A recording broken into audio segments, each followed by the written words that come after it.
brasileiras.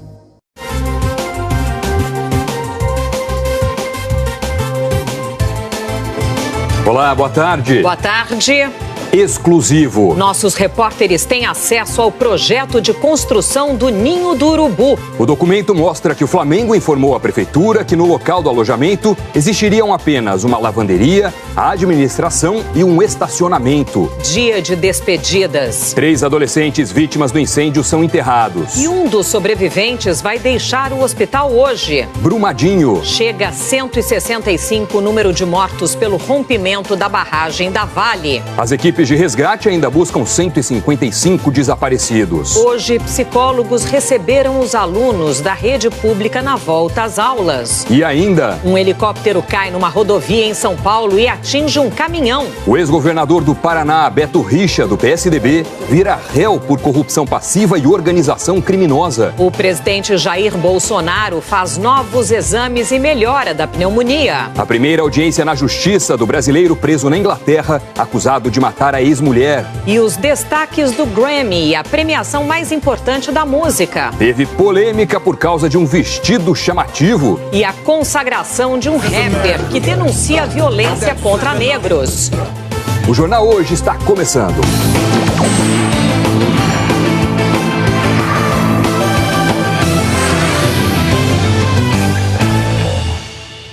Exclusivo. O projeto de construção no Ninho do Urubu, enviado pelo Flamengo à Prefeitura do Rio em 2010, prova que o local que pegou fogo ficava em uma área com 3 destinações: lavanderia, administração e estacionamento. Nada de alojamento.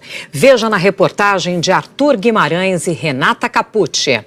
Essa é a planta enviada pelo Flamengo à Prefeitura do Rio em 2010. Foi com base nesse projeto que o clube pediu autorização para construir o centro de treinamento do Ninho do Urubu. O responsável pelo projeto era Alexandre Martins e o responsável pela execução da obra, Wagner Barroso. O documento foi aprovado pela Prefeitura no dia 7 de janeiro de 2011. A parte que pegou fogo fica nesse ponto circulado e inclui áreas que, pelo projeto, tinham 3 destinações distintas.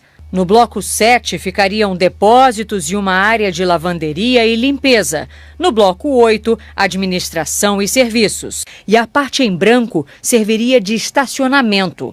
Ontem, em nota, a Prefeitura disse que a licença obtida com esse projeto permitia apenas a construção de prédios e não a sua utilização. Ou seja, para a Prefeitura, o centro de treinamento ainda estava em construção, por isso não tinha o habite-se, que é a certidão atestando que o local está pronto para ser habitado e que foi construído conforme as exigências estabelecidas pelo município. Mesmo com tantas irregularidades, a Prefeitura afirma que só deveria fazer uma vistoria em caso de denúncia ou na hora de expedir o habite-se.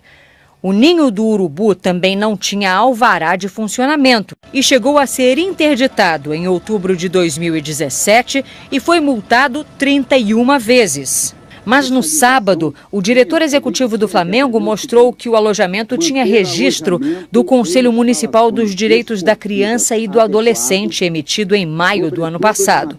A Prefeitura contesta e afirma que esse documento não exime o clube de ter as outras certidões. O container onde os 10 jogadores das categorias de base do Flamengo morreram nunca foi vistoriado pelo Corpo de Bombeiros.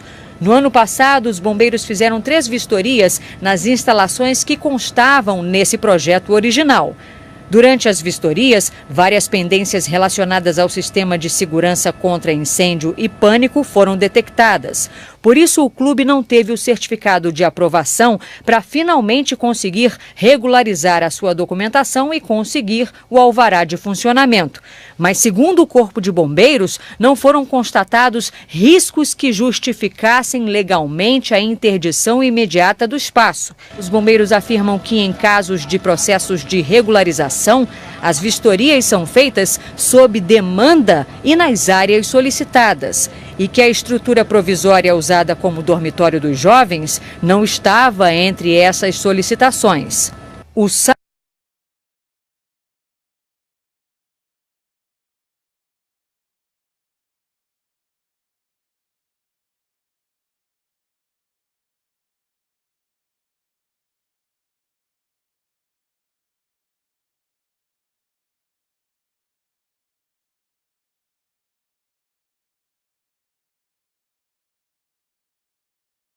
site do fabricante do container tem as fotos dos módulos construídos no centro de treinamento do Flamengo. No sábado, o diretor executivo do clube defendeu a qualidade das instalações. O que eu queria deixar claro é que nós não estamos falando do puxadinho. A perícia ainda não informou oficialmente como o alojamento que pegou fogo foi construído, mas estruturas como essa costumam ser feitas com 2 placas de metal e dentro delas formando um sanduíche, um material que é isolante térmico e acústico, uma espuma de poliuretano, e que estava presente em outra grande tragédia envolvendo jovens no país, o da Boate Kiss, em Santa Maria, no Rio Grande do Sul. Ao queimar, essa espuma libera muitas substâncias tóxicas, sendo a pior delas o gás cianeto. O gás impede que órgãos recebam oxigênio. A pessoa perde a orientação, desmaia e morre. Em vários trechos dos depoimentos dados pelos sobreviventes, há relatos de morosidade, dificuldade de acordar. Os jovens dizem que eles pareciam desmaiados e que, para acordar, alguns tiveram que dar tapas e gritar. A empresa que montou o alojamento disse em nota que o material usado era anti-chamas.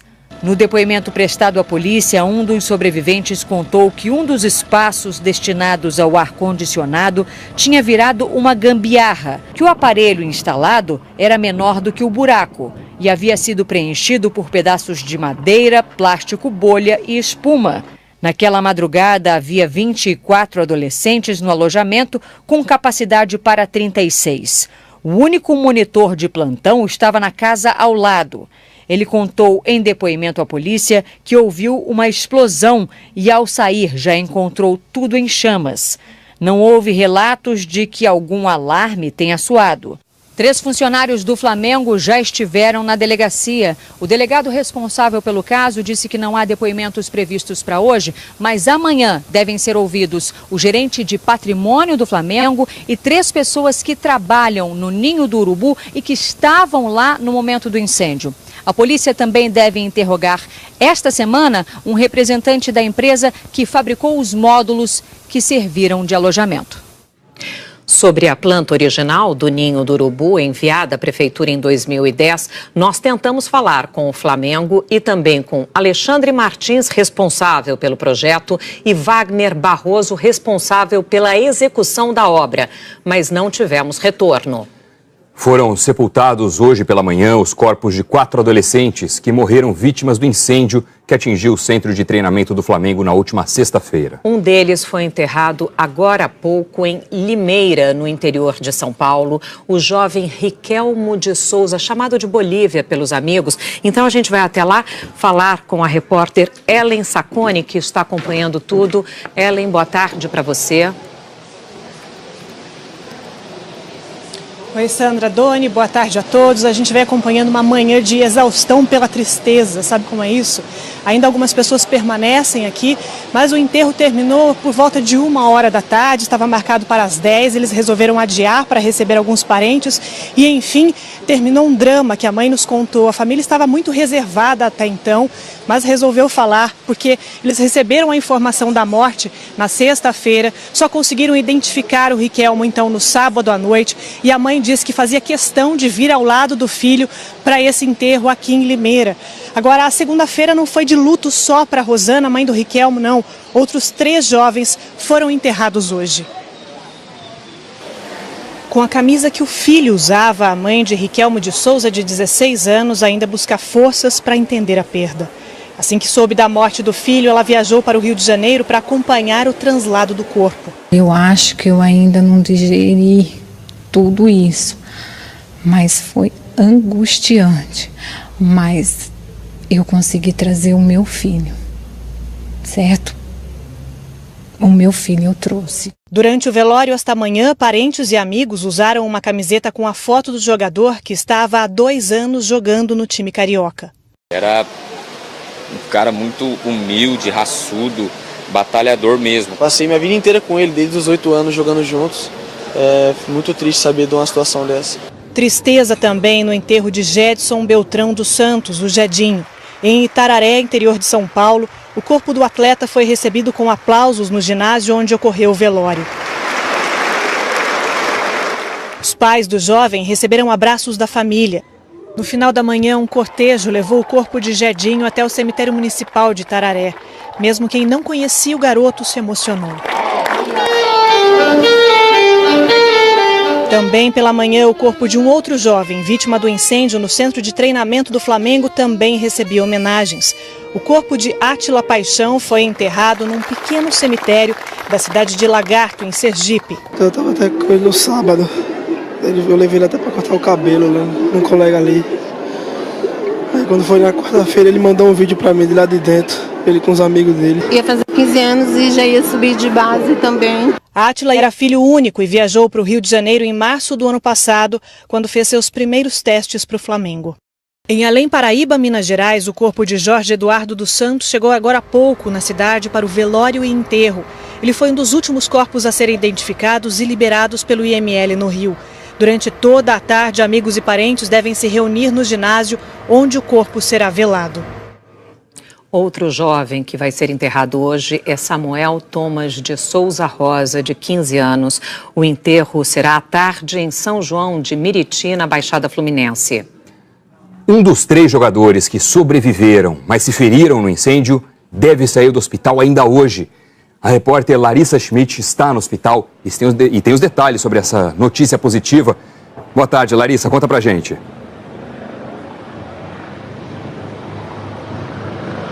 Oi, boa tarde, Doni, boa tarde a todos. Realmente uma boa notícia para a família e para o Cauã Emanuel, um dos 2 meninos, está internado aqui no hospital na Barra da Tijuca. Ele teve alta e deve sair do hospital no final da tarde. A gente conversou com o irmão dele.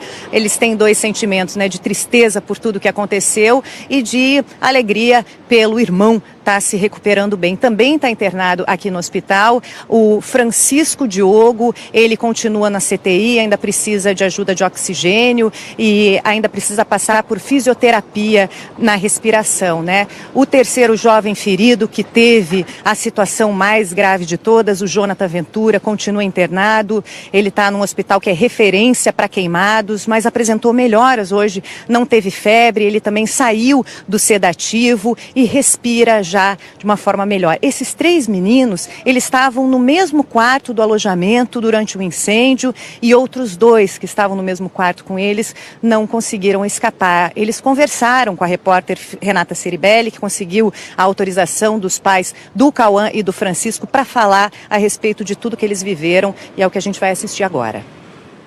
Você foi o primeiro a acordar e percebeu o incêndio? O primeiro a acordar, assim que eu abri a porta, aí vi a fumaça em cima de mim. Eu fechei bem ligeiro. Não dava para você sair por ali? Não dava não, o fogo já tinha se espalhado já. Aí eu abri a janela, aí tem tipo umas gradezinhas assim, consegui quebrar, aí o Jonathan depois conseguiu dar um soco que amassou um pouco.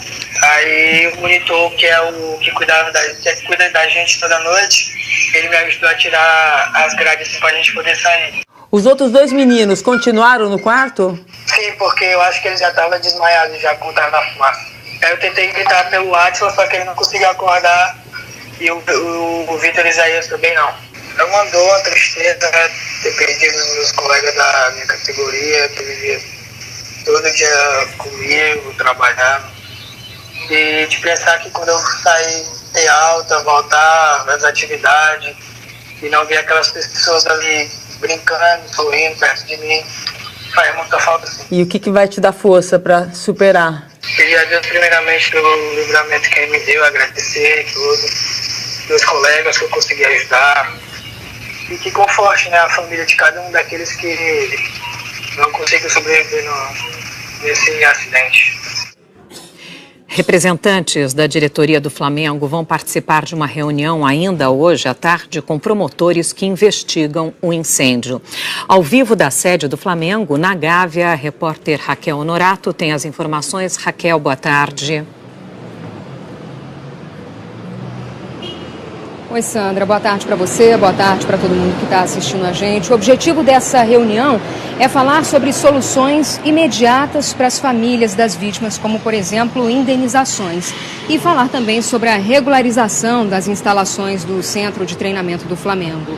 A reunião está marcada para as 4 da tarde na sede do Ministério Público do Estado, no centro do Rio de Janeiro. Vão estar presentes Ministério Público do Estado, Ministério Público do Trabalho, Defensoria Pública, Governo do Estado, Prefeitura e além também da diretoria do Flamengo, que já confirmou presença. Antes dessa reunião, a diretoria do Flamengo deve se reunir aqui na sede do clube, na Gávea, na zona sul do Rio de Janeiro, com o comitê de crise que foi criado na última sexta-feira, depois da tragédia. Afinal, ainda há muitas questões que precisam ser esclarecidas. Sandra. Muitas mesmo. Raquel Honorato, muito obrigada. Em São Paulo, um helicóptero caiu agora há pouco na rodovia Anhanguera e atingiu um caminhão. 2 pessoas morreram.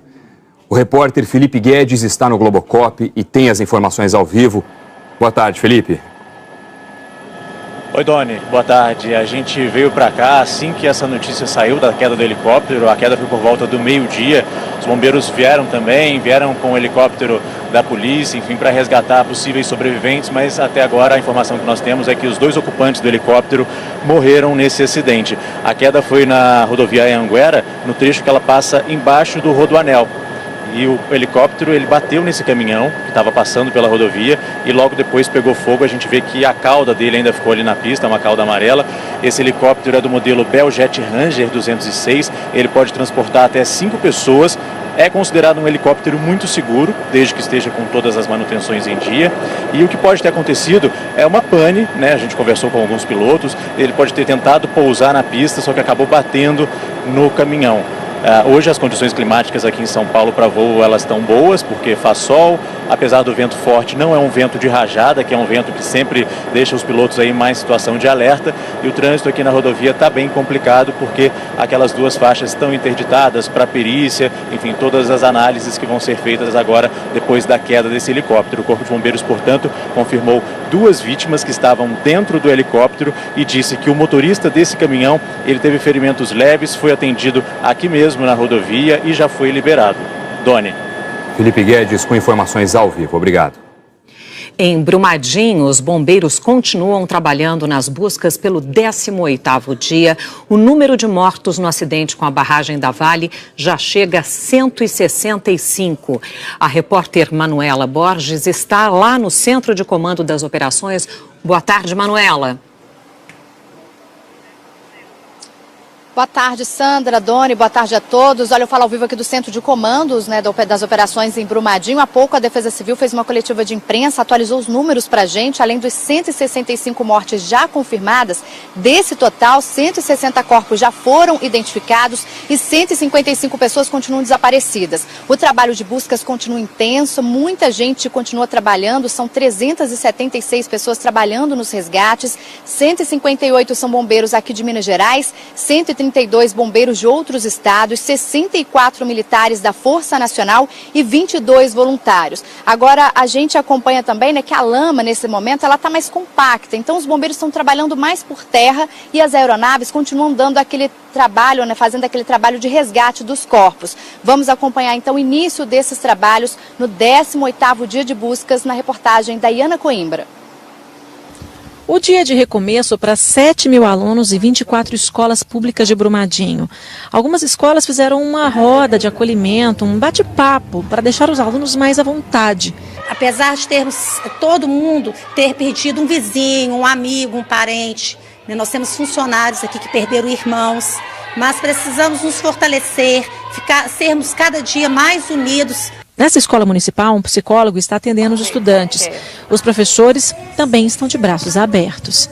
Respeitá-los, primeiramente, nas suas perdas, ouvir o que eles estão sentindo e fazer com que eles se sintam acolhidos. O transporte de alunos da zona rural está sendo feito pela Vale, já que ainda tem estrada em Brumadinho interditada por causa da lama que vazou da barragem. Na área atingida, os bombeiros continuam os trabalhos de buscas. Eles se concentram principalmente na área administrativa da mineradora.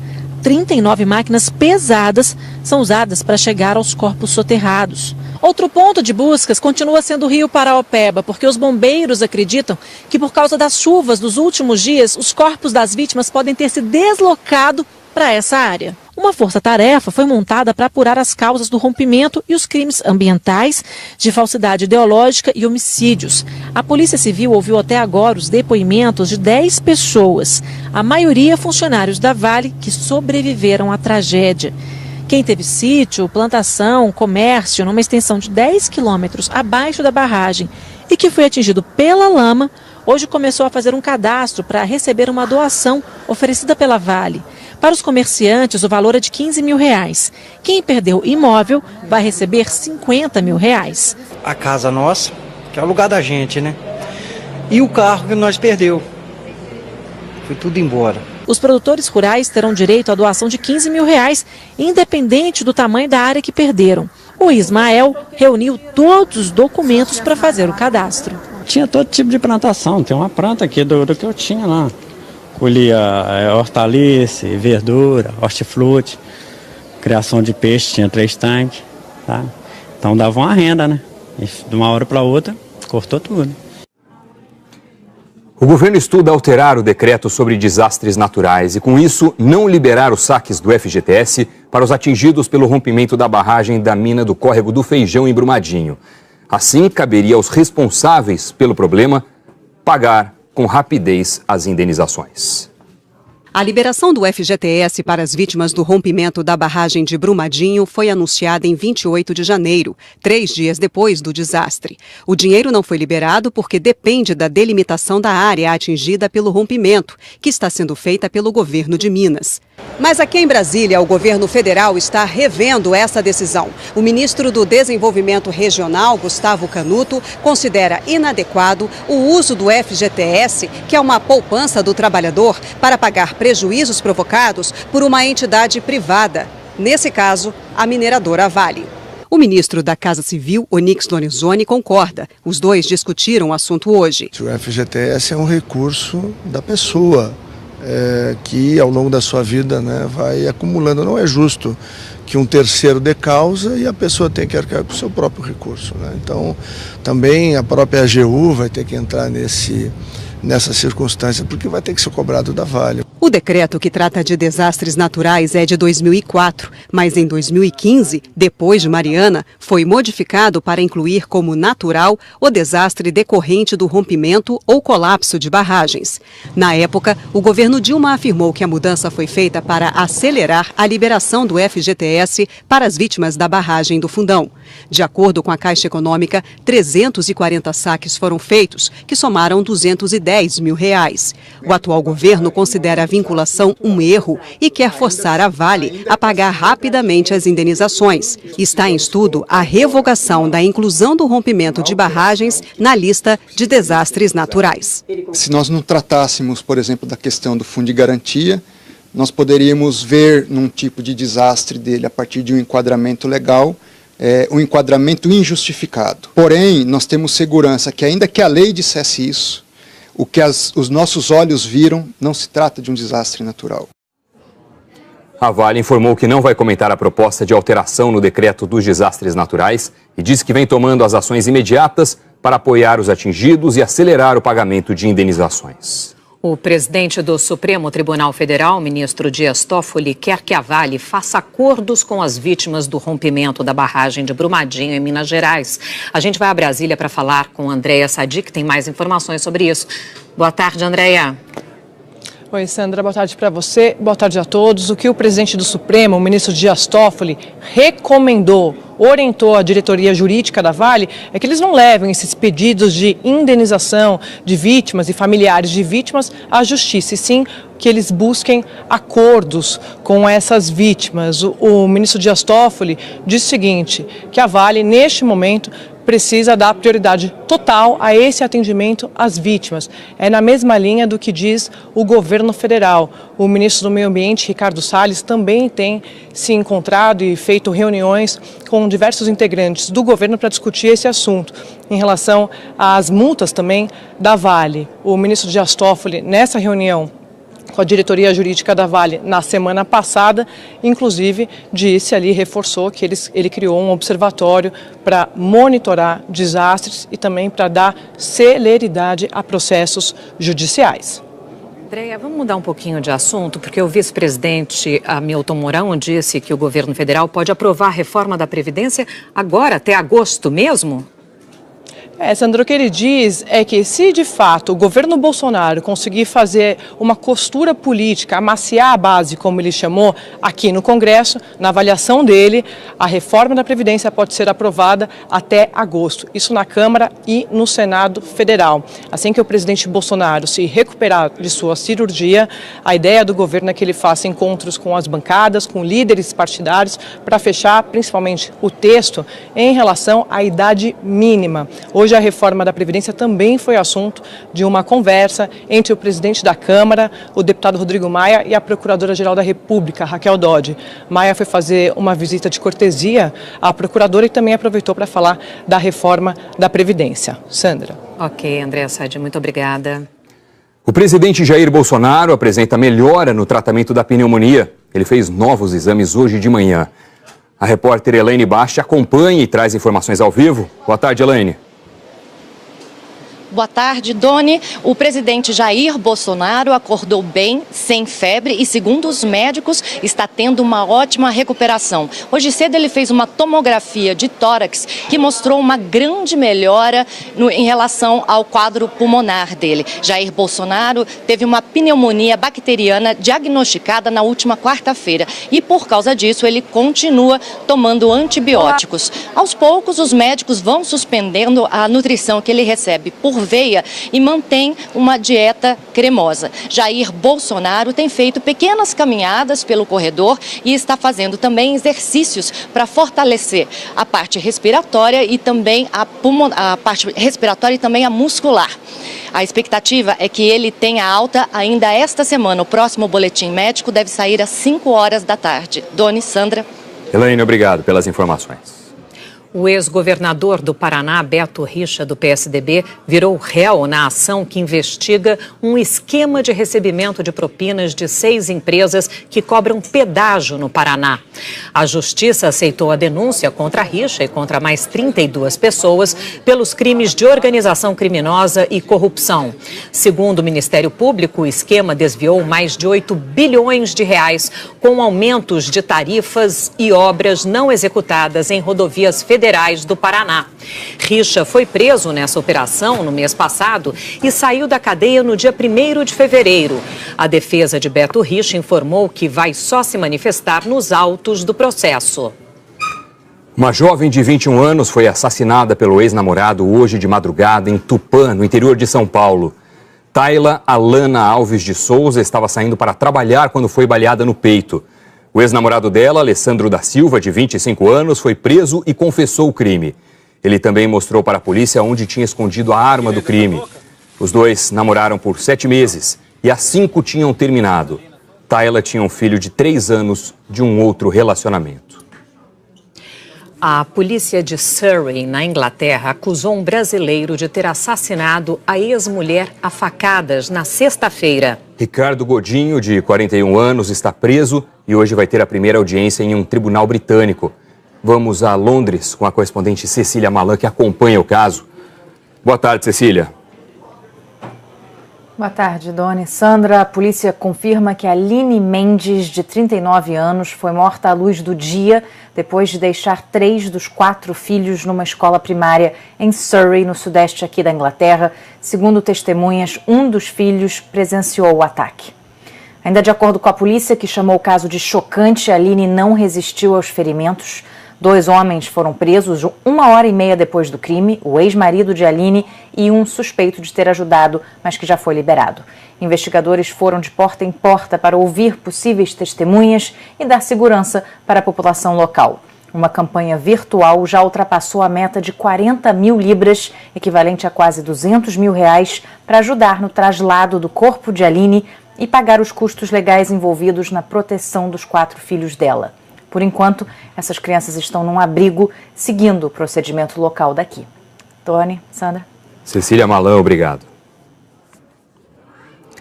No Irã, comemorações em todo o país marcaram os 40 anos da Revolução Islâmica.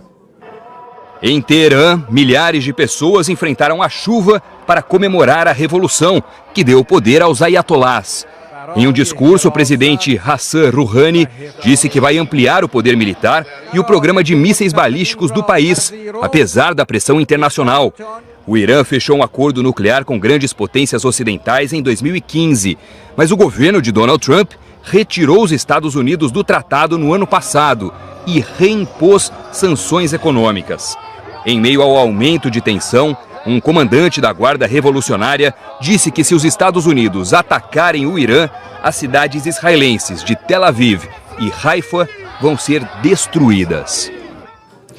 Vamos ver agora como fica o tempo hoje. Eliana Marques já está aqui. Oi, Eli, boa tarde para você. Boa tarde, Sandra, Doni, boa tarde a todos. Vamos falar do calor, porque esquentou bastante aqui em São Paulo, né? Sem dúvida. Olha, a semana está começando bem quente em praticamente todo o país e em várias regiões o calorão está aos moldes de janeiro. Vejam só, Rio de Janeiro, 40 graus hoje, possibilidade de pancadas de chuva, mas com poucos volumes. São aquelas pancadas isoladas, né, mas que podem ser localmente fortes. Em Boa Vista, máxima de 37 graus, uma chuva irregular também. Agora em Vitória, tempo firme, termômetros aí rumando os 35 graus. E Teresina, Cuiabá e São Paulo, todas na linha aí dos 34 graus. Não se descarta alguma pancada forte em um bairro ou outro também. E além de Vitória, vai ter chuva em mais algum lugar? Ou sem chuva, na verdade, né? Olha, a gente tem algumas regiões aí sem chuva, sim, sol brilhando forte hoje em todo o Espírito Santo, aqui no Rio de Janeiro até a região dos Lagos, passando pelo norte de Minas, grande parte da Bahia, até o oeste de Pernambuco e essa parte aqui no interior do Piauí que aparece em amarelo no mapa. Agora as outras áreas todas com sol, mas possibilidade de pancadas de chuva também. É o caso de Floripa, de Curitiba, Goiânia, Campo Grande, Salvador, Belém e Palmas, todas elas com máximas aí na casa dos 33 graus. A chuva pode ser mais intensa nas áreas que estão coloridas aqui no mapa. Então, pegando aqui essa parte do centro do Brasil, também Rio Grande do Sul, por causa da chegada de uma frente fria. Aliás, já chove forte com ventos na região de Uruguaiana. E as capitais com os maiores volumes de chuva hoje são essas aqui, olha, Belém com 65 milímetros, Palmas com 30 e Porto Alegre com 25 milímetros de chuva. E essa semana como vai ser? Olha, teremos aí algumas mudanças. A frente fria que chega hoje ao Rio Grande do Sul, amanhã vem aqui para São Paulo e no deslocamento dela, ela vai provocando temporais aqui, olha, por Santa Catarina, Paraná, todo o estado de São Paulo praticamente, divisa do Rio com o sul de Minas, parte de Mato Grosso do Sul, também entre sul de Mato Grosso e de Goiás e entre as regiões de São Luís e Belém. As temperaturas vão começar a cair também aqui no centro-sul do país. Não vai chegar a ser frio, mas as máximas vão ficar mais baixas que hoje. Então a gente cita Floripa amanhã com muita chuva e Foz do Iguaçu, temperatura na casa dos 25 graus, toda essa área aqui sob influência da frente fria com grandes volumes de chuva. E na capital paulista, atenção, porque essa chuva toda é esperada a partir de amanhã e até sexta-feira. Teremos também uma queda acentuada nas temperaturas, olha, hoje 34, amanhã 31, quarta-feira 23 e quinta-feira 21 graus e toda essa chuvarada também vai pegar o litoral paulista, a gente vai falar disso nos próximos dias. Ok, Combinado. Muito obrigada. Até amanhã. Obrigado. A gente volta a falar agora ao vivo com o Globocop. Quem está a bordo e traz informações é o repórter Felipe Guedes. Oi, Felipe. Oi, Doni. A gente continua sobrevoando a rodovia Anhanguera, onde caiu um helicóptero hoje por volta do meio-dia. E agora acabou de ser confirmada que uma das vítimas que estavam dentro do helicóptero e que morreram é o jornalista Ricardo Boechat. Portanto, Ricardo Boechat estava nesse helicóptero que caiu aqui na rodovia Anhanguera por volta do meio-dia e morreu nesse acidente. O helicóptero era um helicóptero modelo Bell Jet Ranger 206, ele poderia transportar até 5 pessoas e é um helicóptero considerado muito seguro, inclusive, quando está com todas as manutenções em dia. E pode ter acontecido, é claro, isso vai ser investigado, mas uma pane e o piloto tenha tentado pousar na pista da rodovia e ele acabou batendo num caminhão, o helicóptero pegou fogo e pouca coisa da aeronave sobrou, está tudo isso isolado porque a perícia vem para cá, órgãos de investigação da aeronáutica também sempre acompanham essa investigação. Portanto, agora a confirmação de uma das vítimas desse acidente, o jornalista Ricardo Boechat. Doni. Ainda nessa edição, a gente volta com mais informações a respeito desse acidente. Ainda hoje, a noite de premiações e polêmicas no Grammy. E a seguir, policiais militares vão cuidar das disciplinas nas escolas do Distrito Federal. A gente volta já.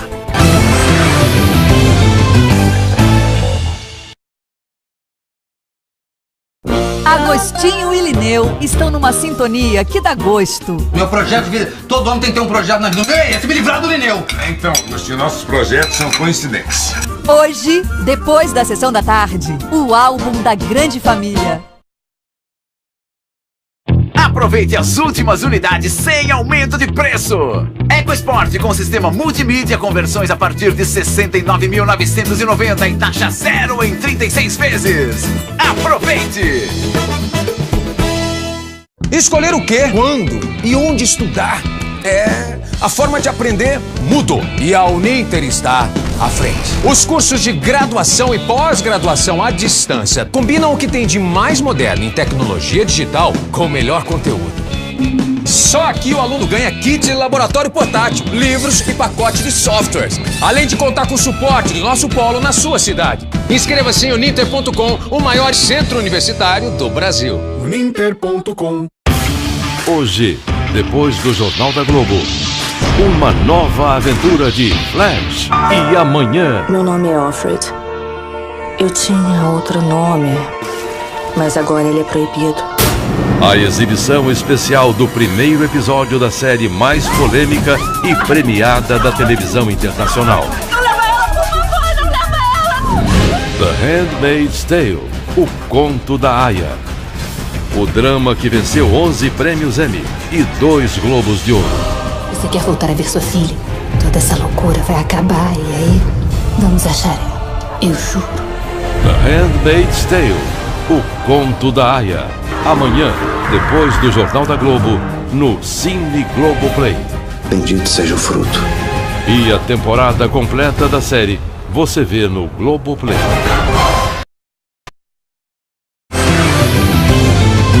Até mudanças no corte de cabelo dos estudantes. O governo do Distrito Federal, que é o autor da ideia, quer ampliar o projeto e incluir mais escolas. Essa é uma das 4 escolas que passaram a adotar este ano a gestão compartilhada com militares. Enquanto professores cuidam da parte pedagógica, bombeiros e PMs ficam responsáveis pela parte disciplinar. A diretora conta que no ano passado, o colégio teve ocorrências como tráfico e porte de drogas. Ela agora espera estudantes mais disciplinados com a presença da PM. O próprio estudante não respeitava o professor em sala de aula. A decisão pela presença dos militares foi aprovada por pais, alunos e servidores da educação em assembleias realizadas neste mês. Houve tumulto em uma das votações, mas as escolas apontadas com problemas de rendimento e disciplina decidiram por seguir o modelo. Segundo as regras, os meninos terão que usar cabelo curto e as meninas coque. Em vez do uniforme tradicional da rede pública, os alunos vão usar uma farda, parecida com as de colégios militares. Cada escola vai receber de 20 a 25 militares da reserva ou com restrição médica. São casos em que eles não podem atuar diretamente nas ruas. Caberá a esses militares cuidar da segurança, controle de entrada e saída e filas nas escolas. Militares com licenciatura vão dar aulas de musicalização, educação física e ética e cidadania no contraturno, disciplinas que, por enquanto, não são obrigatórias. As 4 escolas com a gestão compartilhada têm juntas cerca de 8 mil alunos. A Secretaria de Educação vai avaliar se o modelo deu resultado do lado pedagógico e disciplinar. A meta é que até o final do ano, 40 escolas do Distrito Federal tenham recebido o reforço dos militares. Para isso, será preciso a aprovação de um projeto de lei pela Câmara Distrital. O Sindicato dos Professores é contra as mudanças. Afirma que o modelo interfere na individualidade dos alunos. A tendência é se transformar em uma escola excludente. É do aluno não se encaixar nesse modelo e acabar indo para a rua ou para uma outra escola. Esse modelo de gestão compartilhada tem custo, cerca de R$200 mil ao ano por escola. A verba é paga pela Secretaria de Segurança. O secretário de Educação diz que a autonomia dos professores e dos diretores vai ser preservada. Essas escolas continuarão sendo da rede distrital de educação, né? Continuarão utilizando o mesmo currículo, vão passar pelas as mesmas políticas, então não existe nada que possa interferir no trabalho pedagógico. Os grandes vencedores do Grammy 2019, o Oscar da Música, foram a cantora country Kacey Musgraves e o rapper Childish Gambino, ambos com 4 prêmios. A cerimônia não foi só musical e contou com muitas manifestações. O Grammy desse ano foi das mulheres, da igualdade racial e das manifestações políticas. O prêmio foi apresentado por Alicia Keys. Uma mulher não comandava a cerimônia há 14 anos. Golden Hour, Kacey Musgraves! O melhor álbum do ano foi para a cantora country Kacey Musgraves, por Golden Hour. Pela primeira vez, uma mulher levou o prêmio pelo melhor álbum de rap, Invasion of Privacy, de Cardi B.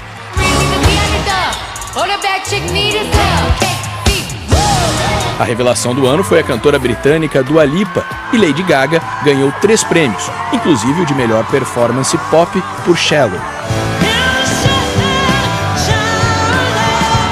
Não há como não enxergar no Grammy desse ano uma tentativa de redenção. No ano passado, no auge dos protestos contra o assédio sexual de mulheres, a cerimônia foi muito criticada por premiar apenas uma mulher nas categorias solo.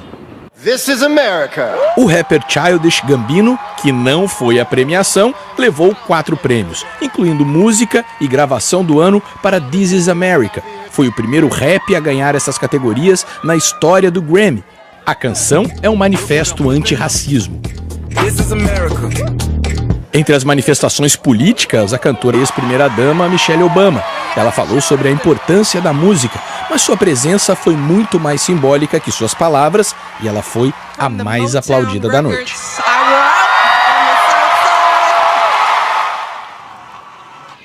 A seguir, novas informações sobre a morte do jornalista Ricardo Boechat. A gente volta já. Gosto amargo de uma hora para outra. Você sabe que eu tentei me livrar dela, né? Mas eu falhei. Quem sabe se ela sofresse um outro acidente, dessa vez fatal, provocado por alguém com mais experiência no ramo. Hoje, depois do álbum da grande família, Cordel Encantado. Agro, a indústria riqueza do Brasil. Amendoim é agro. Natural do continente americano, o amendoim conquistou o mundo todo. Ele é da família do feijão, da ervilha e da soja. A produção evoluiu com o tempo. Com novas tecnologias no campo e sistemas modernos de secagem e seleção, a safra brasileira triplicou nos últimos 15 anos. Hoje, a receita das fazendas chega a 1 bilhão e 200 milhões de reais por ano. Rico em proteína, ferro e vitaminas, o amendoim está no aperitivo, no pé de moleque, na paçoca, no bolo, tá no óleo para cozinhar, nos suplementos alimentares, tá na vida do brasileiro. Amendoim é agro. Agro é tech, agro é pop, agro é tudo. Tá na Globo. Apoio forte. Agro é orgulho. Agro é Ranger. E Bradesco. Fale com a Bia, a inteligência artificial. Novo Moto G7 Plus. O que mais importa pra você? Aquela noite com os amigos? Ei, parabéns! Fofura inesperada? Boa!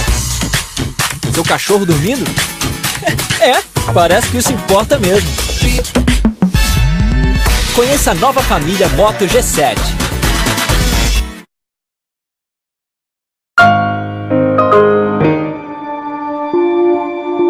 De uma amizade, é possível tirar forças para enfrentar uma grave doença. Eu vou ficar bem.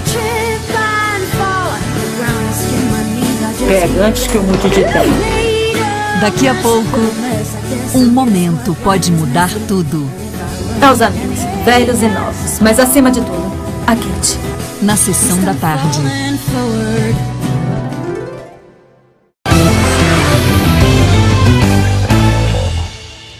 Nós voltamos a falar sobre a morte de Ricardo Boechat. O repórter Felipe Guedes sobrevoa via Anhanguera, onde caiu o helicóptero com o jornalista a bordo. Felipe. Oi, Sandra. A área continua toda isolada, né? Agora à espera da perícia, órgãos da aeronáutica também que participam dessas apurações de acidentes aéreos. O acidente foi na rodovia Anhanguera, bem embaixo das pistas do Rodoanel. Você vê, as pistas passam por cima.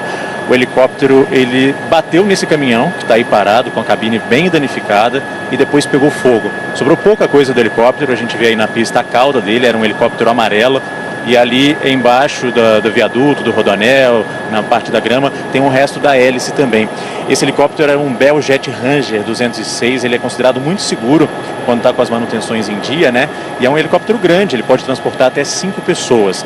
O que pode ter havido, a gente conversou com alguns pilotos, é que teve uma pane e aí então ele acabou procurando um local para pousar. Embora aqui tenha muita área verde, às vezes durante uma pane o piloto perde completamente o controle do helicóptero e aí o primeiro local que ele poderia pousar em segurança seria uma pista, como a pista aqui da rodovia Anhanguera. Só que nesse momento ele acabou se chocando contra esse caminhão que seguia no sentido interior da rodovia Anhanguera, e aí teve esse acidente. Isso foi por volta do meio-dia. O helicóptero Águia da Polícia Militar aqui de São Paulo veio para cá, até porque num primeiro momento, óbvio, as equipes de resgate trabalham com a possibilidade de sobreviventes, mas a informação que nós temos até agora é que os dois ocupantes do helicóptero, o piloto e o jornalista Ricardo Boechat, morreram nesse acidente. O motorista do caminhão, esse caminhão que vocês veem aí agora na imagem, apesar da cabine ter sido muito danificada, ele teve alguns ferimentos leves e ele foi atendido aqui mesmo na rodovia Anhanguera, já foi liberado, portanto continua com essa área isolada à espera da perícia e desses órgãos que investigam acidentes desse tipo. Conversei com o piloto do Globocop também sobre as condições climáticas hoje aqui na capital. Hoje é um dia que faz sol, não tem nuvens, visibilidade está muito boa, está um vento forte por causa de uma frente fria que está chegando aqui, mas não é um vento que atrapalhe a circulação de helicópteros nem aeronaves. Normalmente quando tem rajada, é uma condição que exige mais atenção dos pilotos, mas não é o caso de hoje. Hoje, portanto, é um vento forte, mas um vento contínuo e que os pilotos conseguem voar de uma maneira tranquila, mesmo nessas condições. A gente vê que sobrou muito pouco do helicóptero, né? Esse helicóptero que acabou se acidentando aqui na rodovia Anhanguera e provocou a morte do jornalista Ricardo Boechat. Sandra e Doni. Felipe, você sabe qual era o trajeto do helicóptero? Olha, Sandra, essa informação ainda não está confirmada, mas o que se diz na comunicação dos pilotos é que o helicóptero teria decolado de Campinas e pousaria aqui no Campo de Marte, na capital. É uma informação que ainda precisa ser confirmada, mas agora, claro, os pilotos todos eles se comunicam muito, até durante os voos, para a questão de tráfego aéreo, e a informação que se tem é que esse helicóptero, a princípio, decolou de Campinas e pousaria aqui no Campo de Marte. Sandra e Doni. Mais uma questão. Campinas é muito perto de São Paulo, 1 hora praticamente de carro, de helicóptero certamente, alguns minutos de voo. Qual é o período de voo, você saberia dizer ou perguntar para o nosso comandante do Globocop? Então, estou aqui em contato com o comandante Nakamura, do Globocop, e ele ouviu sua pergunta e disse que um voo entre Campinas e a capital dura em média de 20 a 30 minutos. Esse é um helicóptero de porte grande, é um helicóptero seguro, como eu disse, e então é um helicóptero bem potente. E, enfim, ele pode transportar até 5 pessoas, né? É considerado uma aeronave muito segura, muito robusta. Agora, esses helicópteros, essas aeronaves, elas precisam sempre passar por manutenções constantes, trocas de peças, e é essa manutenção que vai garantir a questão da segurança desses voos. Sandra e Doni. Onde deveria pousar esse helicóptero? Segundo essas primeiras informações, ele deveria pousar no aeroporto do Campo de Marte, que fica na zona norte aqui da capital, e só que não acabou chegando até lá, né? A gente está na rodovia Anhanguera, aqui no Rodoanel, não era nem um caminho tão longo até o fim, até o destino desse helicóptero, se de fato ele estava indo para o Campo de Marte, mas aqui nesse ponto ele enfrentou alguma pane, o que os pilotos chamam de alta rotação.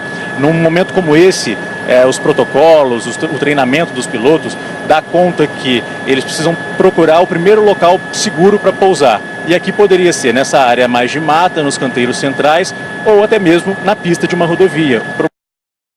Ok, nós perdemos o interior da rodovia Anhanguera.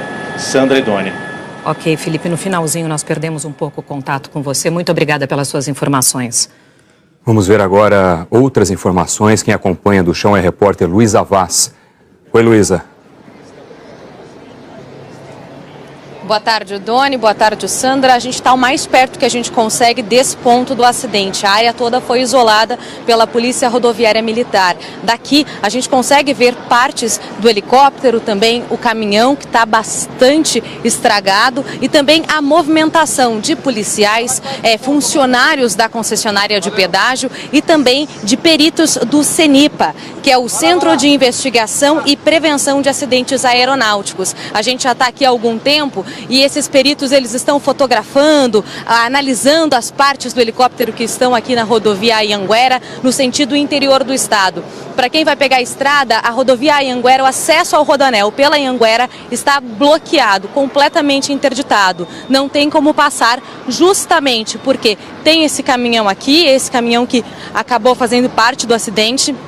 Nesse momento, uma viatura da Polícia Científica também chegou por aqui, da Secretaria de Segurança Pública, todo mundo trabalhando para apurar as causas desse acidente e também mais informações sobre o que poderia ter ocorrido nesse acidente do helicóptero que caiu na rodovia Anhanguera, bem debaixo do Rodoanel. Então, o trânsito está interditado por aqui, muita gente trabalhando, apurando as circunstâncias para tentar entender o que aconteceu com esse acidente que, infelizmente, uma das vítimas já confirmadas, o jornalista Ricardo Boixá. Sandra e Doni. Um ponto na rodovia, no meio do caminho entre Campinas, cidade no interior de São Paulo, e a capital paulista. A gente vê que não sobrou praticamente nada do helicóptero nesse acidente e a confirmação da morte do nosso colega, jornalista admirado por todos, a redação inteira em choque. Eu nunca pensei na vida que teria que dar uma notícia desse jeito de alguém que a gente admira tanto. Muito, muito, Doni. E a gente que está aqui ao vivo, com a nossa redação ao fundo, a gente sente a consternação vindo dali. Estamos todos em choque por aqui. E eu quero contar para vocês um pouquinho sobre Ricardo Eugênio Boechat, que nasceu no dia 13 de julho de 1952 em Buenos Aires, na Argentina. Ele era filho de diplomata e nasceu enquanto o pai estava a serviço do Ministério das Relações Exteriores na Argentina. Tinha 66 anos. Boechat iniciou a carreira em 1970 no extinto Diário de Notícias, no Rio de Janeiro. Em 1983, Boechat foi para o jornal O Globo. Trabalhou nos principais jornais do país, como o Globo, o Dia, o Estado de São Paulo e o Jornal do Brasil. Em sua passagem pela TV Globo, trabalhou no Jornal da Globo e no Bom Dia Brasil. Foi também diretor de jornalismo da Band e atuou no SBT. Atualmente estava trabalhando diariamente como âncora da Band News FM e da Band no Jornal da Band e como colunista da revista Isto É. Ele ganhou 3 prêmios ESSO e é o maior ganhador da história do Prêmio Comunique-se, sendo o único a vencer em 3 categorias distintas: âncora de rádio, colunista de notícia e âncora de TV. Só termina em 2016.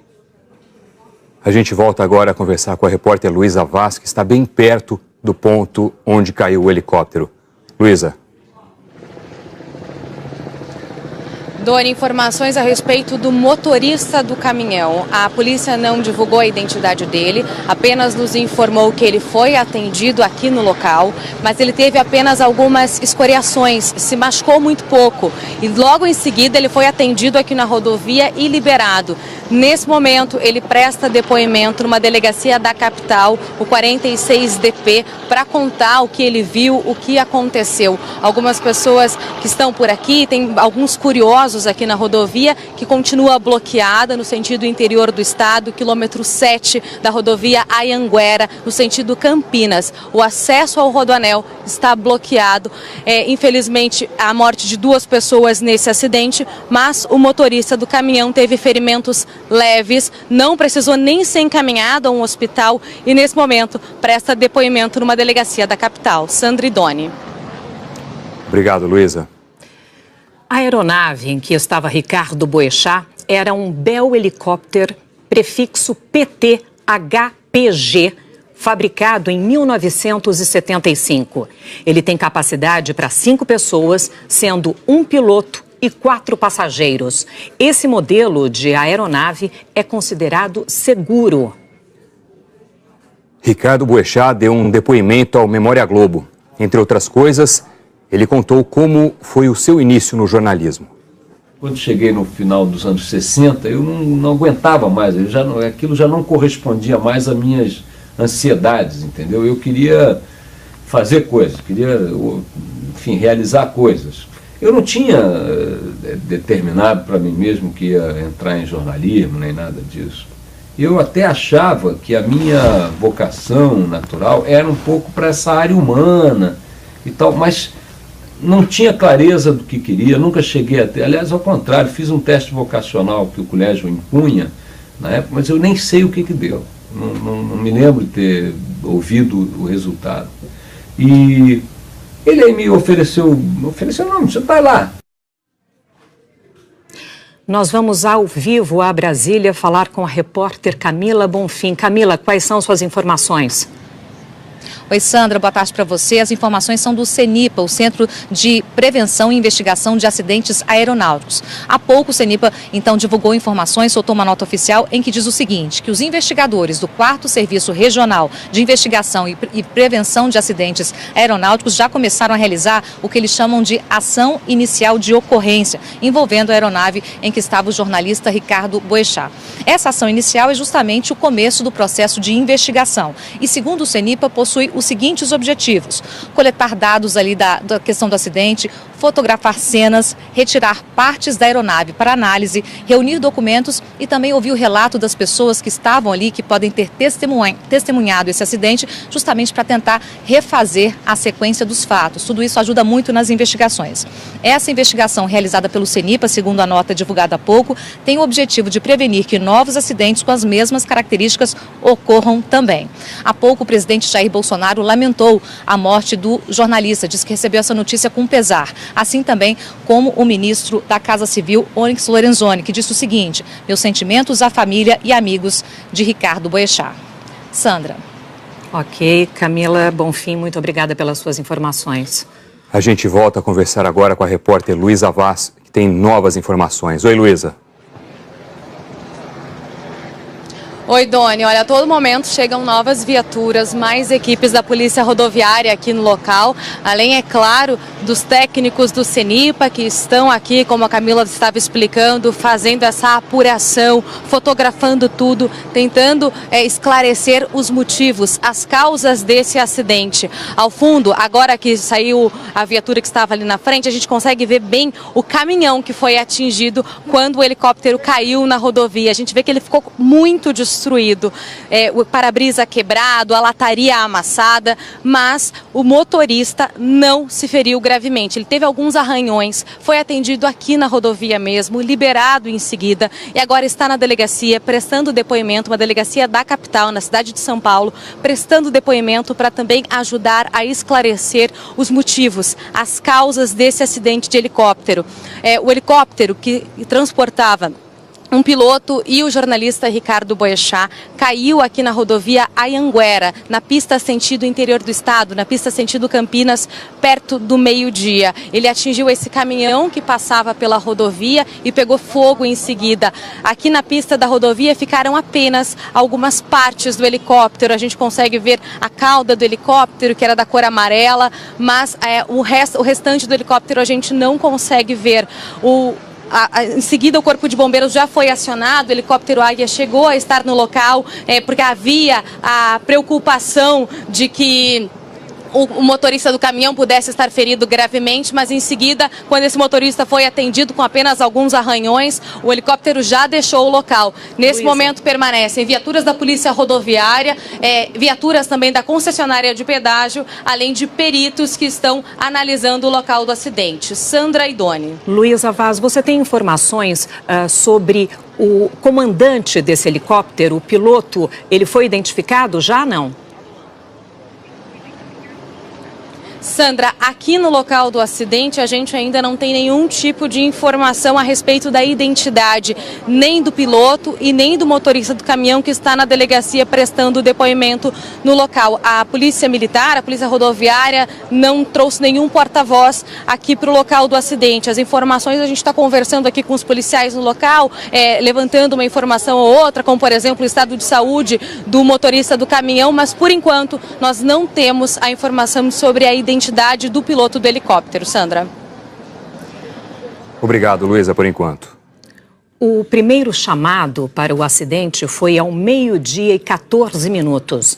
A queda do helicóptero aconteceu perto do quilômetro 7 do Rodoanel, sentido Castelo Branco. De acordo com a CCR Rodoanel Oeste, concessionária que administra o Rodoanel Mário Covas, as duas pessoas que estavam no helicóptero, o piloto Ronaldo e o jornalista Ricardo Boechat morreram. E o motorista do caminhão que foi atingido ficou com ferimentos. O helicóptero era do hangar Salles, no Campo de Marte, na zona norte da capital paulista, que ficou destelhado após um vendaval nas últimas semanas. Foram enviadas 11 viaturas para o local. A Polícia Rodoviária Estadual informou que a alça de acesso do Rodoanel à rodovia Anhanguera precisou ser interditada. Já a rodovia não teve bloqueio. Vamos ler agora, na íntegra, a mensagem do presidente Jair Bolsonaro. Abre aspas. É com pesar que recebo a triste notícia do falecimento do jornalista Ricardo Boechat, que estava no helicóptero que caiu hoje em São Paulo. Minha solidariedade à família do profissional e colega que sempre tive muito respeito, bem como do piloto. Que Deus console a todos. Fecha aspas. A gente volta à Via Anhanguera, onde está Luísa Vaz. Luísa, quais são suas informações agora? O governador de São Paulo, João Dória, também se manifestou numa rede social. Pelo Twitter, ele falou que com o falecimento de Ricardo Boechat, o Brasil perde um dos maiores jornalistas de sua história. Sua atuação diária demonstrava a sensibilidade em defesa do interesse público e do jornalismo de qualidade. Toda a solidariedade a seus familiares, amigos e colegas da Rede Bandeirantes. Mensagem essa que foi postada às 2h09 da tarde pelo governador de São Paulo, João Dória. Sandra.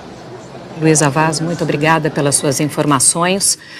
O presidente da Câmara, Rodrigo Maia, também se manifestou pelas redes sociais. Abre aspas. Recebo com tristeza a informação sobre a trágica morte do jornalista Ricardo Boechat e outras duas pessoas. Boechat foi um dos grandes comunicadores do nosso país e uma referência de bom jornalismo e independência. Presto minha solidariedade a seus familiares e amigos. Fecha aspas.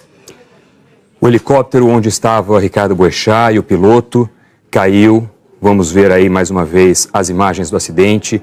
O primeiro chamado aconteceu 12h14. Esse é um trecho na área do Rodoanel, é um pedaço da Anhanguera entre Campinas e São Paulo. O helicóptero estaria fazendo um trajeto entre essas duas cidades, saindo de Campinas e teria como destino o aeroporto Campo de Marte, em São Paulo.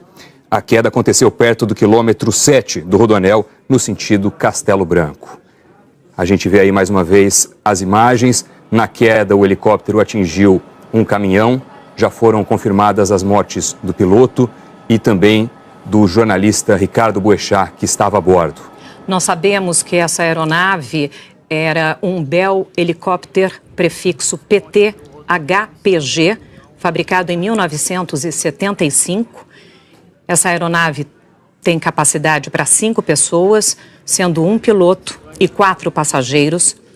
Esse modelo de aeronave era considerado seguro e nós repetimos, eram 2 pessoas a bordo, o piloto e o jornalista Ricardo Boechat. Vamos ao vivo a Brasília, que a Camila Bonfim tem mais informações. Oi, Camila. Oi, Dona, informação agora sobre o presidente Jair Bolsonaro, que acaba de divulgar a seguinte nota. A presidência da República expressa seu pesar e condolências em razão do falecimento do jornalista Ricardo Boechat, vitimado em um acidente aéreo neste dia.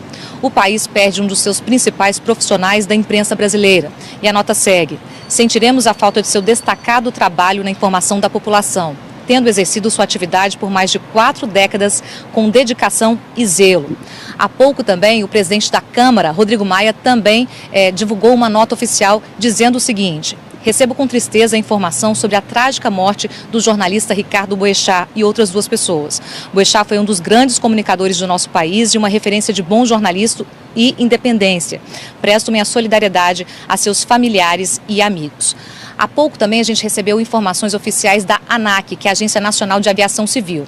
A ANAC lembrou que quem lida diretamente com essa questão da investigação é o CENIPA, o Centro de Prevenção e Investigação de Acidentes Aeronáuticos, mas informou o seguinte, que os dados que estão disponíveis no momento para a agência são referentes ao helicóptero e que, de acordo com o Registro Aeronáutico Brasileiro, a aeronave estava em situação regular, estava com certificado de aeronavegabilidade válido, bem como a inspeção anual de manutenção, ou seja, a situação da aeronave era regular, segundo a Agência Nacional de Aviação Civil.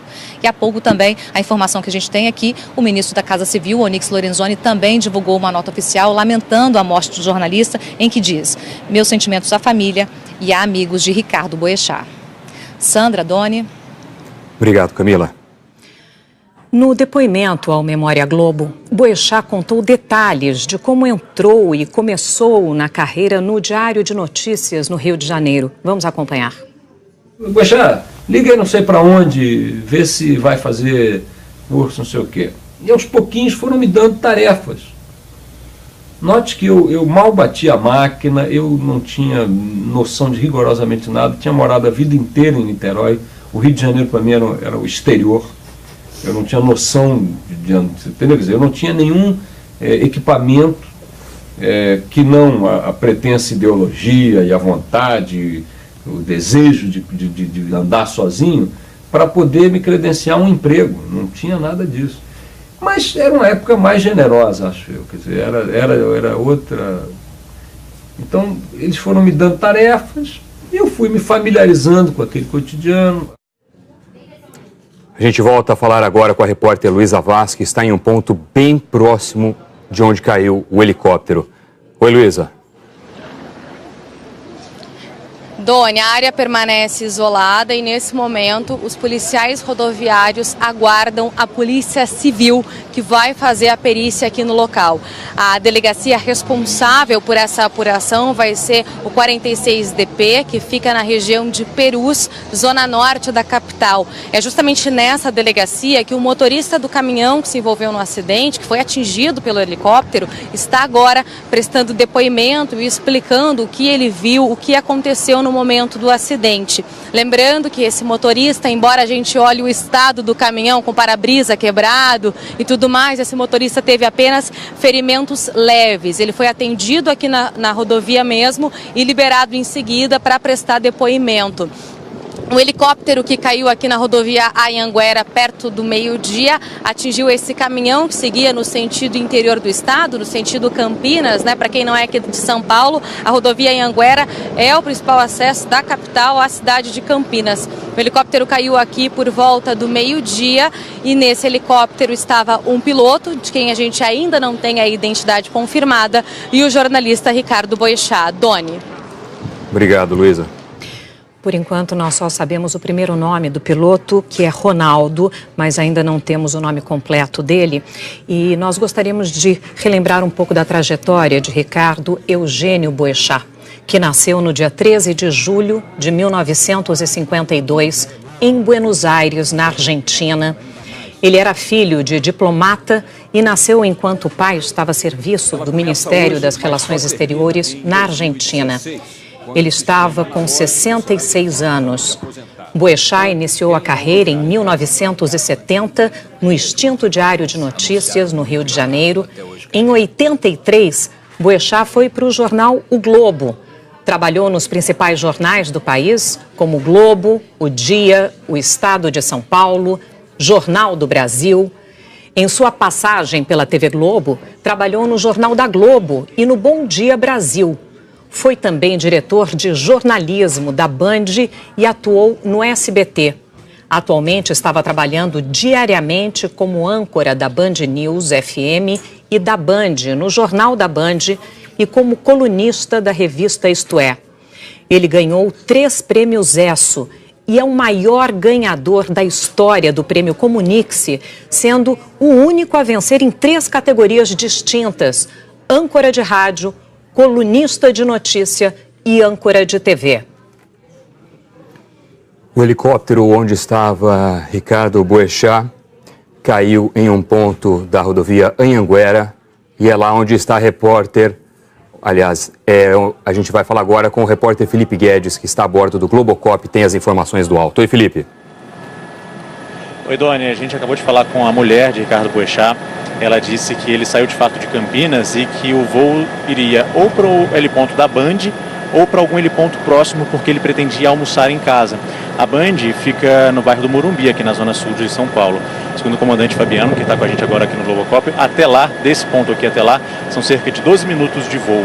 Então já estava no fim desse voo, de Campinas para a capital, cerca de meia hora de voo, né, de helicóptero.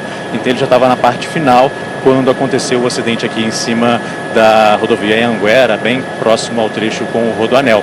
A gente vê que aquela parte amarela ali no asfalto é a cauda do helicóptero. É um helicóptero modelo Bell Jet Ranger 206. Ele é considerado seguro pelos pilotos, é uma aeronave que pode transportar até 5 pessoas. Agora, claro que tem que estar sempre com a manutenção em dia, porque essas aeronaves elas exigem essas manutenções, trocas de peças constantes. E o que pode ter havido é uma pane realmente. Ele tentou encontrar um lugar seguro para pousar e acabou pousando na pista da rodovia Anhanguera, só que bateu nesse caminhão que seguia no sentido interior. E isso acabou provocando um incêndio. O helicóptero foi quase todo destruído pelo fogo, sobrou ali a cauda, algumas partes da hélice, e o piloto e o jornalista Ricardo Boechat morreram então na queda desse helicóptero por volta do meio-dia aqui na rodovia Anhanguera. Hoje é um dia que faz sol, tem boa visibilidade aqui na capital, então as questões climáticas não devem ter interferido tanto nesse acidente. Eu conversei com o nosso piloto, ele disse que está um vento forte, mas é um vento que os pilotos já estão acostumados a lidar e a voar, não tem nenhum cuidado extra que eles precisam para esse tipo de vento hoje, como quando acontece rajada, por exemplo, de vento, que aí é uma situação que exige mais atenção dos pilotos. A gente vê que toda essa área continua isolada, inclusive as duas faixas que seguem para o interior aqui da rodovia Anhanguera, nesse ponto que passa ali embaixo do Rodoanel, elas estão interditadas. Isso até a chegada da perícia, dos órgãos da aeronáutica que vão recolher todos os elementos aí, e isso tudo vai ajudar a polícia, enfim, a aeronáutica a descobrir a causa desse acidente. O helicóptero bateu nesse caminhão que está parado embaixo do viaduto. A gente viu que a cabine dele está muito danificada, mas o motorista ele recebeu atendimentos aqui na pista mesmo, ele teve ferimentos leves e já foi levado para a delegacia. Lá ele vai ser ouvido. Claro que deve ter sido um susto muito grande, mas agora a polícia começa a montar todo o quebra-cabeça para identificar as causas desse acidente. Dona Sandra. Obrigado, Felipe, falando ao vivo do Globocop. E a gente acompanha agora mais um trecho do depoimento de Boechat ao Memória Globo. A primeira ocasião em que eu tive a oportunidade de fazer alguma coisa foi até muito curioso, porque o Pelé estava embarcando para o exterior para receber uma homenagem qualquer e tinham sequestrado naquela noite, naquela tarde, o cônsul suíço, o embaixador suíço, o cônsul. O embaixador suíço ou o cônsul suíço? Acho que foi o cônsul. Enfim. E a cidade ficou um caos, um pandemônio, porque a polícia bloqueou tudo. Acho que eles quiseram fazer uma peneira fina em 6 milhões de habitantes e tal, e a cidade se fechou. E eu tinha que ir para o Galeão, o antigo Galeão, aeroporto internacional lá, para pegar o embarque do Pelé. Essa era a minha missão. Eram caminhonetes que o jornal usava, da Willys, não era rural com carroceria inteira, não era aquela com carroceria aberta. Então íamos eu, o fotógrafo, o motorista na frente, e o motorista era completamente doido. E ele foi, de alguma maneira, a despeito das barreiras da polícia, não sei o quê, como era um carro com o nome do jornal na lataria, aquilo dava um certo passe livre. Ele foi por contramão, canteiros, ruas secundárias. O fato é que nós chegamos no aeroporto e só nós tínhamos conseguido pegar esse embarque do Pelé. E aí fizemos um texto, uma foto-legenda, que acabou sendo o meu primeiro texto para o jornal, e graças ao motorista não me conseguiu ser uma nota exclusiva. Então eu passei a fazer coisas para o Diário de Notícias. Nós temos agora imagens, novas imagens sobre esse acidente que aconteceu pouco depois do meio-dia. Meio-dia e 14 foi registrado o chamado de socorro. A queda aconteceu perto do quilômetro 7 do Rodoanel, no sentido Castelo Branco. Segundo as informações iniciais, o helicóptero era do hangar Salles, no Campo de Marte, que fica na zona norte da capital paulista, e foram enviadas pelo menos 11 viaturas para esse local. Investigadores do 4º Serviço Regional de Investigação e Prevenção de Acidentes Aeronáuticos começaram a investigação e a gente vê aí essas imagens inéditas do chão, do momento do acidente, o helicóptero ainda em chamas, os destroços dele, helicóptero que já tinha atingido o caminhão. Imagens feitas de celular, nesse ponto entre a cidade de Campinas e São Paulo. A gente vê aí, portanto, instantes depois da queda do helicóptero, ainda chamas consumindo o que restou da aeronave. A frente do caminhão extremamente danificada, vidros quebrados, para-choque também, e as peças da aeronave, os destroços espalhados ao longo dessa alça de acesso a Anhanguera. Fica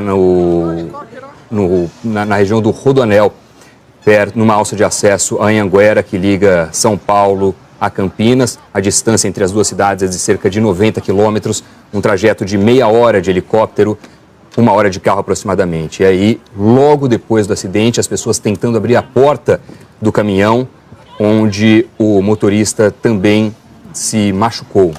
A gente vê aí a comoção no momento do acidente, as pessoas empurrando o vidro para conseguir liberar possivelmente o motorista, que ainda estava preso nas ferragens.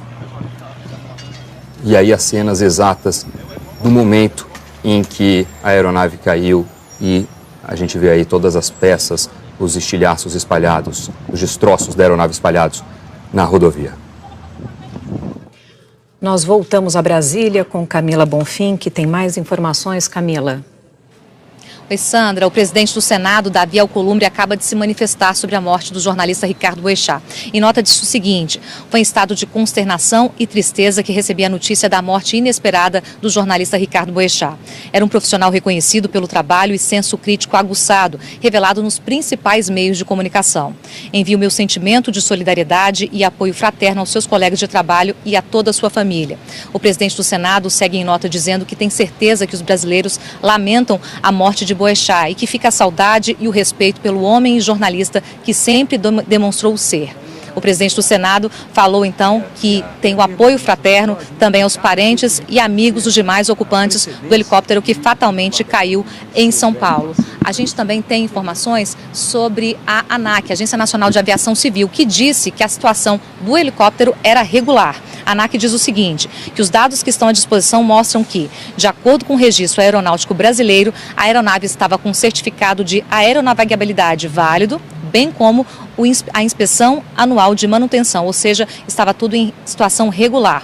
Sobre as causas do acidente, essa é uma atribuição do CENIPA, o Centro de Prevenção e Investigação de Acidentes Aeronáuticos. E a fase da investigação já começou agora, coletando fotos do acidente, também falando com pessoas que têm relatos ou assistiram, testemunharam o acidente. Além disso, o CENIPA vai pegar pedaços, do avião para recompor o que houve, justamente analisar e entender os motivos desse acidente, chegando às causas. Portanto, a investigação é feita pelo CENIPA e, segundo a ANAC, todos os documentos da aeronave estavam regulares.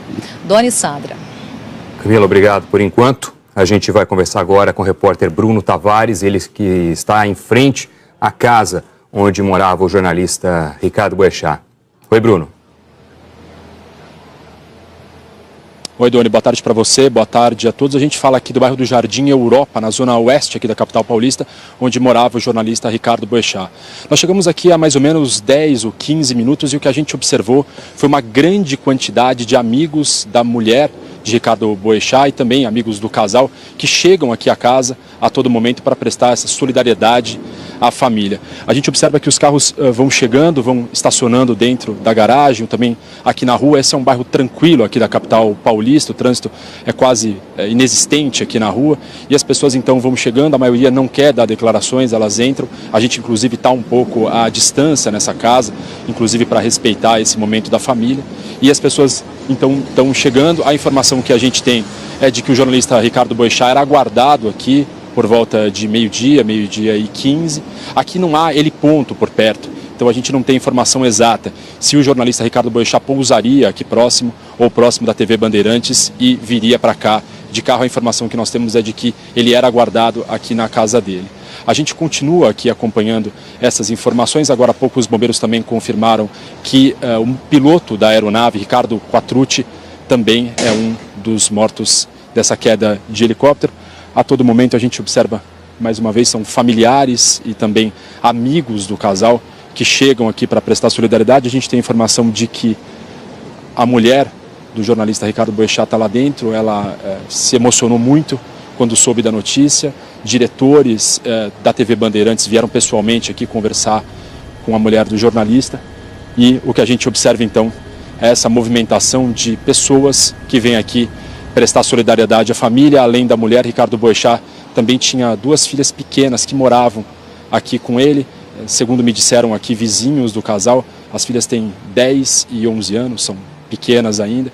Então o que a gente observa é que esses familiares e amigos chegam aqui. Eu cheguei a ver inclusive crianças pequenas da idade das filhas do Boechat que vieram aqui prestar solidariedade para a família. A gente segue acompanhando essa tarde aqui na casa do jornalista Ricardo Boechat. Doni. Bruno Tavares, que também confirmou o nome completo do piloto do helicóptero, Sandra, Ricardo Quattrucci, que, portanto, pilotava a aeronave, o helicóptero que caiu, tendo a bordo também o jornalista Ricardo Boechat. E nós vamos conversar agora, Doni, com a Aline Midley, que é nossa colega aqui da Globo News. Ela apresenta o Jornal das 10 da manhã da Globo News e trabalhou com Ricardo Boechat. Aline, que tristeza. Sandra, que difícil. A gente se encontrou mais cedo aqui no camarim, nós duas nos preparando para mais um dia de trabalho. Eu nem podia imaginar que, quando eu noticiei a queda daquele helicóptero mais cedo no meu jornal de manhã aqui na Globo News, uma das vítimas fatais era um colega, um amigo tão querido como o Boechat. Demorei para entender, acho que até agora todos nós estamos tentando entender como se perde uma pessoa tão importante para o bom jornalismo que a gente tenta praticar todos os dias aqui na TV Globo. Eu tive o privilégio da convivência com o Boechat ao longo de 7 anos de TV Bandeirantes aqui em São Paulo. Foi minha última casa antes da minha chegada aqui na Globo News. Boa parte do que eu aprendi, boa parte do meu crescimento, da minha ascensão profissional passou por ele, que sempre teve um olhar muito atento aos jovens jornalistas, a quem de fato tentava pelo menos fazer um jornalismo mais humano, mais próximo das pessoas. Tenho memórias aqui de toques, comentários, conselhos que ele me dava, ou presencialmente, ou através de comentários que ele fazia à caneta nas laudas das minhas reportagens que iam ao ar no Jornal da Band.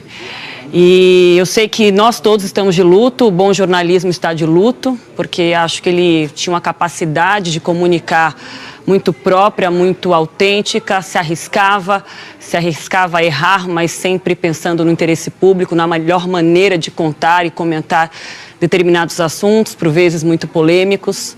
Eu acho que o Boechat deixou uma escola para todos nós, e se nós estamos de luto, eu acho que a TV Bandeirantes principalmente vive um luto hoje, eu acho que imensurável, porque ali naquele espaço, naquela redação aqui em São Paulo, o Boechat de fato era uma referência, uma fonte de inspiração para todo mundo. Era uma autoridade no que fazia, no jornalismo, mas sempre transitando com muita humildade por aqueles corredores, sempre disposto a ouvir e sempre querendo aprender. Ele tinha muita dificuldade para lidar com as novas tecnologias, se propôs a criar um canal direto por celular com os ouvintes da Band News FM, queria aprender, tinha um senso de humor realmente impressionante. Eu sinto muito que a gente tenha perdido o Boechat, principalmente num momento como esse, em que o jornalismo humano, verdadeiro e direto e consciente se faz tão necessário, mas fica essa história que ele deixa, a convivência que eu tive a chance de ter com ele e todos nós, como jornalistas, que pudemos consumir a notícia, o jornalismo que ele praticava, né, Sandra? E mandar toda a força para a Verusca, para a esposa dele, para a família e para os colegas que nesse momento devem estar atravessando aí um turbilhão bem difícil. Digo os meus colegas de Band, para quem eu mando o meu abraço também. Sandra, obrigada pela oportunidade de contar um pouquinho sobre ele neste momento aí tão difícil da cobertura.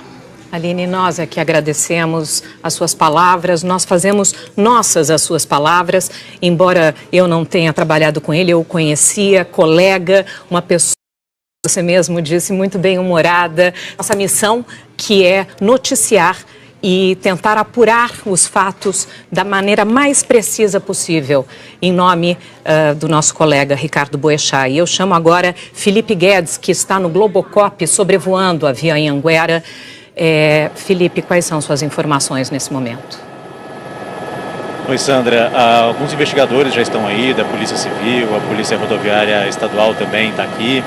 E eles agora começam a mexer ali na área onde estavam os destroços, né? Inclusive onde estão as vítimas também. Então eles colocaram essa proteção de plástico, até porque tem muitos helicópteros sobrevoando aqui agora, muita gente acompanhando esse trabalho. Enfim, então eles colocaram aquelas lonas para preservar o que está sendo feito ali embaixo. Eles já estão vendo as peças, o que sobrou da fuselagem, do motor, enfim, do helicóptero, e também fazendo a retirada das vítimas, né? O piloto, Ronaldo Quattrucci, inclusive... O Ronaldo, ele era piloto de helicóptero e ele tinha perdido um irmão que também era piloto de helicóptero num acidente de helicóptero no fim da década de 1990. Então, o Ronaldo Quattrucci, piloto, e o jornalista Ricardo Boechat. Os dois estavam a bordo dessa aeronave que saiu de Campinas e viria aqui para a capital, um voo de mais ou menos meia hora. A gente falou com a Verusca, mulher do Ricardo Boechat, e ela disse que ele pretendia almoçar em casa hoje, então que esse helicóptero pousaria ou lá no heliponto da Band, que fica no Morumbi, na zona sul da capital, ou em algum outro heliponto que fosse mais próximo da casa dele, para que aí sim ele pudesse pegar um carro e ir até em casa almoçar. Então, esse seria o trajeto do helicóptero que saiu de Campinas. Aqui no ponto onde ele se acidentou, ele teria mais ou menos uns 12 minutos de voo até a zona sul da capital, até ali a região da Band. Então já estava na parte final do voo. O Ricardo Boechat estava a bordo de um Bell-Jet Ranger 206, que é um modelo de helicóptero considerado seguro pelos pilotos. Pouco sobrou desse helicóptero, né? Uma dessas partes, a cauda dele era um helicóptero amarelo, e o piloto acabou tentando pousar aqui na pista da rodovia Anhanguera, mas foi atingido por esse caminhão, o helicóptero pegou fogo. Enfim, as vítimas foram encontradas já sem vida aqui na rodovia Anhanguera. A gente continua acompanhando, portanto, o trabalho aqui. As pistas, né, as duas faixas da pista local da rodovia Anhanguera no sentido interior, essas duas faixas continuam interditadas, porque é grande o trabalho ali de investigadores, de policiais civis, tem as pessoas que trabalham na concessionária que cuida aqui da rodovia também, fora o pessoal da aeronáutica que sempre acompanha a investigação nesse tipo de acidente. Portanto, esse é o helicóptero, vocês estão vendo aí foto desse helicóptero que saiu de Campinas e viria aqui para a capital nesse voo de cerca de meia hora, que leva de Campinas até aqui e que acabou caindo na rodovia Anhanguera já na parte final do voo, indo em direção à zona sul da capital. Sandra e Doni. Felipe Guedes, obrigada pelas suas informações. Nós vamos encerrar aqui o nosso jornal hoje. Essa notícia nos abate a todos. Ricardo Boechat foi um dos jornalistas mais talentosos do país, um colega extraordinário. Todos nós, seus companheiros, estamos consternados. A nossa solidariedade irrestrita à família. O Jornal Hoje termina aqui. Você acompanha outras notícias no Jornal Nacional. Até amanhã.